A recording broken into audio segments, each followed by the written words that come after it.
Friends, the education landscape is continuously evolving with the emergence of new disciplines, innovative educational models, and evolving workforce needs. As much as introducing them in our curriculum, it is also necessary to teach and research them with quality standards that the world expects and accepts. Currently, accreditation and ranking are the two tools used by various governments to measure quality. India does it through NAC and NIRF and NBA if they are technical programs. Though all of them have faced various challenges and have suffered from credibility that questioned their effectiveness and reputation. Rankings is the topic, friends, for this Saturday, as you may have realized.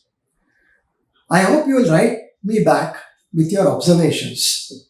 So let's go. Primarily, ranking and accreditation agencies serve different purposes and employ distinct methodologies, though their evaluation parameters are similar. While ranking agencies aim to provide comparative evaluations of institutions based on specific criteria and indicators such as teaching learning resources, research professional practice, graduation outcomes, outreach inclusivity, and perception focus on creating ordered lists called rankings that allow institutions to be compared in terms of their perceived quality or performance. The accreditation agencies with similar parameters primarily focus on evaluating the quality and integrity of educational institutions or their programs against the established standards. Whereas NAC evaluation was expected to be qualitative, in practice, it is about 30% qualitative, remaining being quantitative. NIRF is completely quantitative. While acknowledging that purely qualitative systems are statistically indeterminate, we must also acknowledge that quantitative systems are prone to gaming.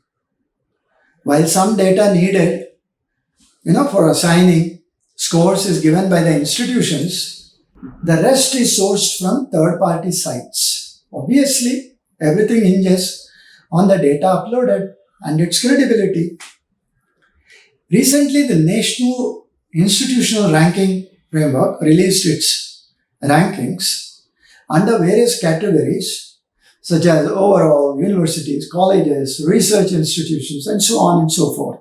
Whereas some universities, institutions held on to their earlier positions, many dropped down the list.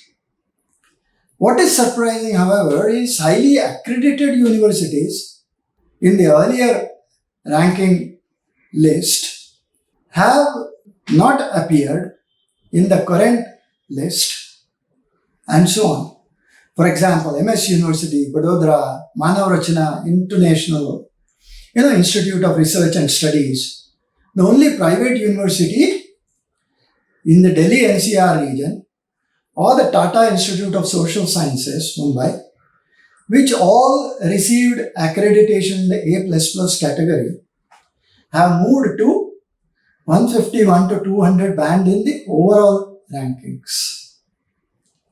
A logical expectation would have been that a well-performing institution in a certain system would have done equally well in every other system. Rankings in whichever country they originate from are increasingly seen as a contest between some grand movie versus they also ran. Of course, one could be surprised once in a while by a relatively unknown movie that may turn out to be a masterpiece or a blockbuster. Should we then really be worried about rankings Or is there a case for them to be chucked out altogether? Now that the rankings are out, can we really see the differences between the top ranked and others? For example, is there a measurable difference between a university positioned at number 1 and another marked 30? Is higher education only about these parameters? Are there important factors that cannot be measured? If affordable education and campus life is provided, is that not important? Is it measured? There are many subtle elements, such as learning beyond grades, diversity, food on campus, experiencing or the experimenting with the cultural milieu of the town where the university is located, some excellent teachers, emotional support, finding people to share one's passion with on a campus, finding an emotional connect. They are all factors which are never measured. Are they not important? Is accreditation a much more representative metric, employing a more comprehensive and qualitative evaluation processes? Reviewing as it is institutional documents, conducting site visits, and engaging in dialogue with institutional stakeholders, focusing on assessing, adhering to specific standards, and evaluating the institution's ability to deliver quality educational services, a better option? Maybe it appears so. The future university must adopt quality assurance that allows one to sue the universities in case of default as a way of life, guaranteeing educational services rather than fall back on rankings, ratings, and outdated accreditation processes.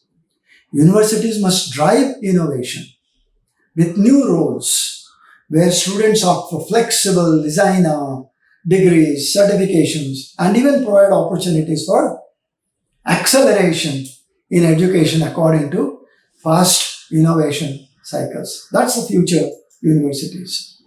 Friends, it's neither accreditation nor ranking that builds quality. Frankly, it's a passion for excellence alone that defines the quality and the ultimate.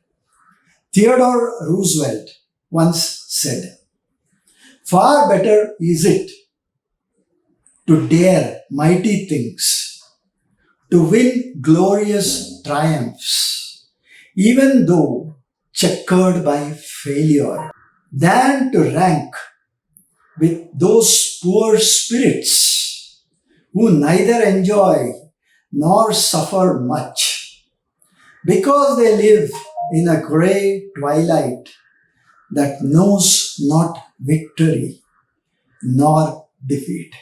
Profound indeed.